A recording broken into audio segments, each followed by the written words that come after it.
I'm Brianna Shigo. Welcome back to my Tuesday tips. Today, page 10 of the California Residential Purchase Agreement. We're almost halfway through this. Let's keep going.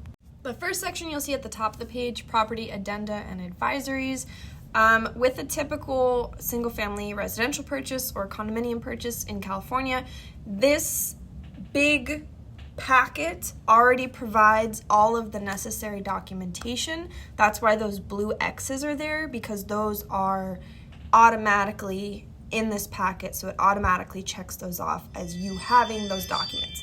However, let's say in parts A and B, any other addenda, let's say you have a mixed use property that you're trying to buy. It's like part commercial and part residential.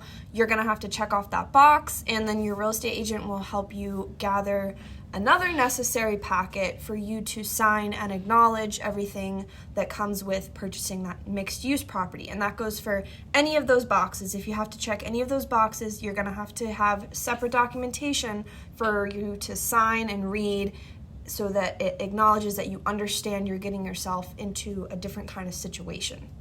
So again, these things with the blue X's, the Buyer's Investigation Advisory, Wire Fraud Advisory, the California Consumer Privacy Act Advisory, and the Fair Housing and Discrimination Advisory are all things that are already in this packet. I went over them in the previous videos, but those are already included, so those blue check marks are automatically going to be there.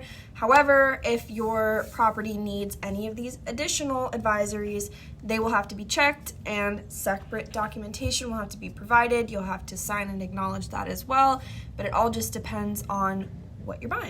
Moving on to section 5, additional terms affecting the purchase price.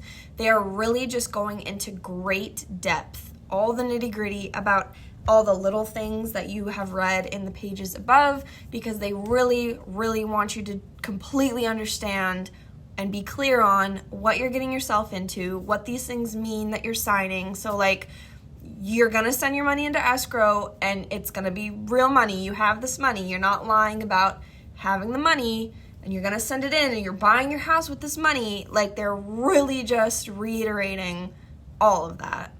And then section 6, additional financing terms. It's the same concept as section 5. They are just going into great depth about everything, but this is all just about your financing. So that's pretty much that. It's really important as the home buyer for you to understand what you're getting yourself into, and it's our job as your real estate agent or your realtor to help you understand everything. So if you ever have any questions or want to shoot me a message, please feel free. I'm always here and I would be more than happy to help.